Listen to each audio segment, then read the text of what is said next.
Alors moi, la première chose que je pourrais vous demander, ça y est, il est arrivé, il est tout beau, il est tout neuf, c'est... Double étoile. Qu'est-ce donc? Et je crois que c'est un album d'influence pop, rock, symphonique, rock symphonique. Avec des relents de métal quand même, des guitares saturées un peu, des nappes de clavier. Qu'est-ce qu'on peut en dire de plus? Des voix lyriques, un mélange de voix lyrique avec un mélange de rock. Non, c'est pas du rock. Si, c'est du rock. Ah bon? Plutôt rock quand même. Mais en français. Pourquoi choisir le français? Alors quand tout le monde prend de l'anglais? Eh ben parce que au moins en France, tout le monde comprendra les paroles. Paroles qui, je suppose, sont importantes. Mais on en parlera un petit peu tout à l'heure. Donc au niveau des influences, quelques groupes, des époques, comment vous avez mélangé un petit peu tout ça? Découverte du métal symphonique par Within Temptation. En métal symphonique, en deux mots, c'est?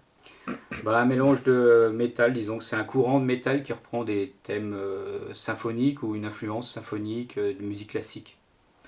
Donc les gros, on va dire, les grosses têtes de file dans ce courant-là, ce serait Nightwish qui a commencé, après Within Temptation, des groupes comme ça. Souvent des voix féminines d'ailleurs, généralement. Ce qui permet d'adoucir peut-être un petit peu.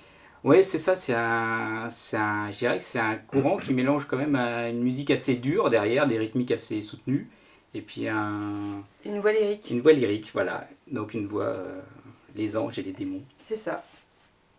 Et ça vous ressemble? Ah, complètement. Alors, dès à présent, je vous propose un extrait de l'album Double Étoile avec Le jour se lève. Le jour se lève et la rosée comme la sève se protège du sortilège. Prends garde à toi, j'aperçois une masse qui refait surface. Elle pourrait nous faire perdre la face.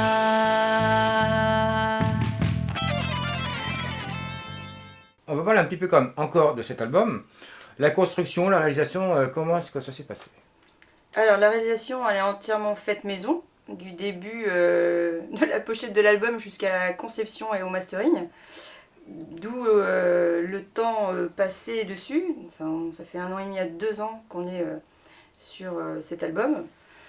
Avec des versions antérieures qui existaient déjà. Par exemple, Là où tu iras, qui est une chanson de l'album, qui a déjà eu une version. Et après la construction, grâce à un ordinateur, donc c'est un album avant tout studio. Comme on l'évoquait, je pense que c'est compliqué de faire ça sur scène, à moins de préenregistrer des choses. C'est un album de studio vraiment, avec que des morceaux en fait rapportés, c'est ce qu'on disait par rapport par exemple aux guitares, qui sont construites, qui sont un genre de brainstorming, c'est ce qu'on disait, au niveau des solos. Et on est parti un petit peu dans tous les sens, on a tout enregistré, et puis après on a redécoupé, on a réassocié. Ça a été un peu le mode de création, on va dire, de l'album. Mais parti dans tous les sens, mais avec une idée précise quand même? Oui, ou avec vraiment déjà de une structure posée, ouais. C'est pas non plus du free jazz, hein. Ça partait d'une improvisation basée sur une grille bien déterminée. Ouais, c'est ça, ouais, oui. Mais sans vraiment avoir au départ défini vraiment Des fois il y avait des Parfois, idées, une mélodie. Des fois une mélodie que je joue au clavier qui n'était pas forcément utilisable à la guitare parce que les jeux sont quand même différents au niveau des instruments. Et donc Thierry faisait en sorte que ce soit plus guitaristique que pianistique finalement. Donc de toute façon tout est parti au début d'un piano-voix. La réalisation de mes chansons se font toujours comme ça. Et après il n'y a pas d'ordre. Je peux pas dire que je fais d'abord la batterie, après la basse. Ça dépend des morceaux. On peut pas dire qu'on fait d'abord du chant. Enfin, on fait déjà les paroles. Après la musique, ça dépend aussi des chansons. Des fois, ça vient en même temps. Des fois, ça met du temps à arriver le texte ou la verse. Et parfois, il y a une influence qui tombe. Au milieu, voilà. On écoute un morceau, on dit « Ah ben là, l'idée, elle est bonne. Faut arriver à la réutiliser. Alors, pas faire de la copie, mais arriver à faire reprendre l'idée de base. Le fond de pensée du morceau, voilà. La philosophie du morceau. Essayer de capter ouais, pourquoi pas l'intention qu'ils ont eue et que nous on voudrait avoir. Je pense au morceau celtique là, qu'on était tombé dessus. Ah oui. Alors c'est un traditionnel celtique et en fait tu t'en es servi pour le morceau double étoile. Oui, tout à fait. Exemple en musique avec le titre Double étoile, justement.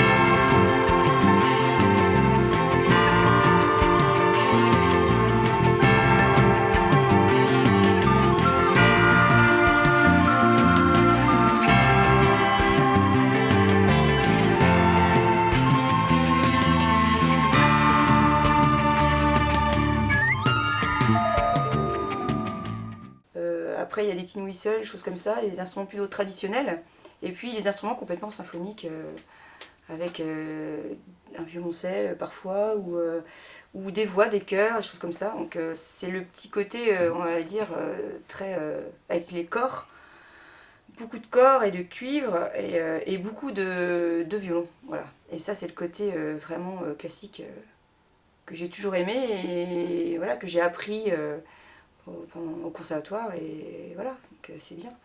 Je pensais l'avoir abandonné, mais non, finalement ça revient. Et qui amène donc à des compositions très personnelles, bien entendu. Ouais, tout à fait, c'est un style... D'ailleurs, chaque chanson, on nous le dit souvent, hein, chaque chanson sont assez... des fois presque éloignées au niveau des styles les unes des autres.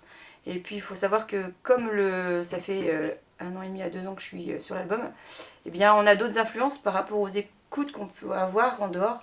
Et on se dit tiens, on s'écarte un petit peu, parce qu'au début c'était que rock symphonique. Et à la fin finalement, une des dernières que j'ai créées, c'était l'artiste. Elle est plutôt rock et presque électro-rock. Oui. Donc je me suis un peu éloignée. Avec et des après, sons voilà. plus synthétiques. Plus synthétique, plus synthé électronique, analogique. Ouais. Alors je vous propose un autre extrait de l'album avec l'artiste.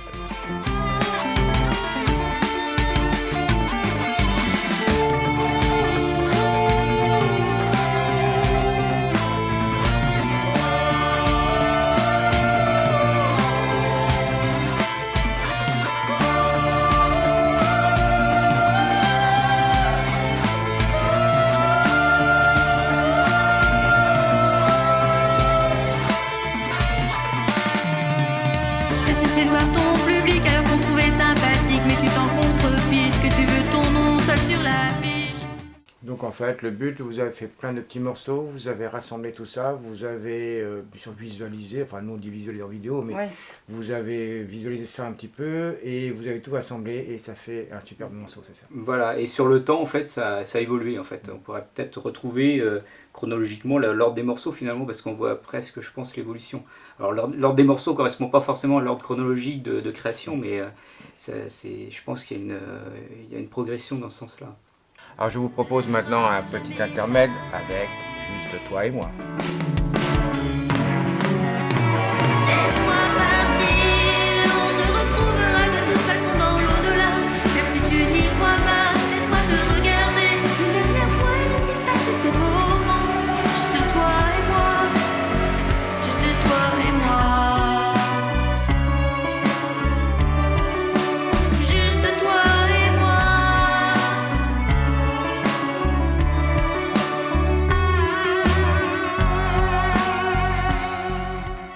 Associer toute cette musique à des paroles, et des paroles qui veulent dire quelque chose. J'essaie de construire un texte qui j'espère, peut toucher les gens. Alors j'ai pas trop envie de dire et révéler pourquoi j'ai fait telle ou telle chanson, parce que je veux que chaque personne puisse s'identifier par rapport à l'histoire, à sa propre histoire. Je trouve que c'est important. Il y a des chansons, c'est vrai, plus personnelles, et puis d'autres qui ne le sont pas. Des chansons contre la guerre, avec Guerrier du malin génie, et puis que la planète, à un moment donné, va peut-être falloir faire attention à elle, même si on pense un peu trop tard. Avec Le jour se lève, ou Juste toi et moi, qui est en fait une espèce de dialogue entre la lune et puis moi-même, juste toi et moi. Alors, contre la guerre, nous l'avons bien compris, illustré avec cet extrait du guerrier du malin génie.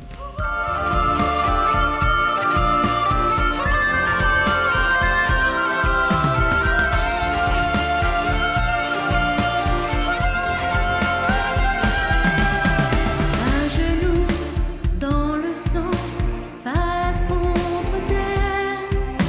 Il n'y a plus vraiment de camp. Le soldat erre, ses yeux deviennent sombres et perdus dans l'ombre. Il pense à ses enfants qui grandiront sans leurs parents. Et le double étoile. Alors, double étoile, déjà par mon prénom, Stella voulant dire étoile. Très important au niveau... là, c'est mon côté son qui ressort. Quand je compose, et comme la plupart des gens qui composent, on a besoin d'espèce de catharsisme. Il y a une façon de coucher sur le papier ce qu'on ressent. Et j'invite d'ailleurs tous les petits jeunes qui sont en mal-être à faire pareil, que c'est important de mettre son mal-être sur des mots ou des choses sur lesquelles on n'est pas d'accord et qu'on a envie de coucher par des mots parce que c'est moins violent, peut-être. Faire passer en musique un message, c'est moins violent que taper sur le camarade qui est à côté, je pense. Je Ce sais sera pas. un petit peu un exutoire, quoi. C'est exactement ça. Et pour ce faire, je vous propose un extrait de Autrement qu'en silence.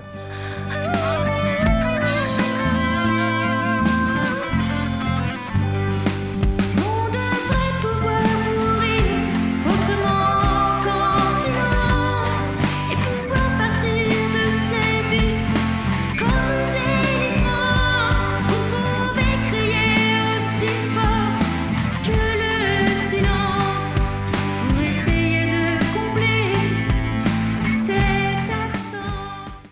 Souvent, quand on écoute l'album, il y a des copines qui m'ont dit mais il y a vraiment que le côté son parce qu'on sent pas vraiment le côté ange qui est quand même sur l'album. On voit bien l'étoile blanche. Et donc justement, dans Double Étoile, le dernier morceau qui est instrumental, j'ai essayé d'écouter ce qu'on m'avait dit et de me dire bon alors il va y avoir une partie plutôt, c'est donc la première fois que je faisais vraiment comme un plan, comme font les compositeurs, dire bah tiens là il y aura un thème A, là il y aura un thème B et c'est censé se finir bien. Donc voilà. Et justement ça se finit plutôt bien parce qu'il y a une tierce qu'on appelle picarde à la fin. Bref, c'est quelque chose de mineur. Un effet de style. Un ouais. effet de style mineur et on finit par le majeur pour donner une petite cuillère d'espoir. Mais c'est vrai que dans l'album il y a plutôt le côté sombre. Quant à la signification de Double Étoile de l'album, quelle est-elle donc? C'est une étoile double, il y a une étoile qui gravite autour de l'autre. Alors est-ce que ça a une signification, on va dire, plus philosophique à côté Je sais pas, à chacun de l'interpréter. Bah, je dirais ange ou démon. C'est ça? Ouais, peut-être, ouais. Mais il y a quand même une étoile principale et une petite étoile, donc Ça il va y en a la un télé- qui dominerait l'autre. Ce serait le côté, dans ce cas-là, on pourrait dire que c'est le côté sombre qui domine le côté clair, puisque vu la dose de côté sombre qu'il y a Ah dans oui, l'album, c'est sûr. C'est le côté luciférien, alors. ouais, un peu, ouais. Oh bah quand même, non c'est soft. Hein. Non, c'est soft, très allons soft. pas jusque-là. Non. Non. Si, Je sais pas. je pense que j'ai... Toujours. Alors, on n'ira pas jusqu'à du métal gothique, mais je pense qu'il y a un petit peu cette notion quand même. C'est ce que j'allais dire. Ouais. Sauf Ou rock que... gothique, ou métal gothique, ouais. c'est peut-être pas du métal, mais du rock gothique, ouais. Avec une idée quand même contestataire, dénonciatrice. Ouais, et ne serait-ce que par les couleurs de la pochette, hein, c'est quand même, on est avec un clair-obscur et tout, c'est vraiment, on prend un peu l'imagerie gothique finalement. Alors côté sombre, côté gothique, nous l'avons bien compris. Et je vous propose un extrait de Marcher dans le noir.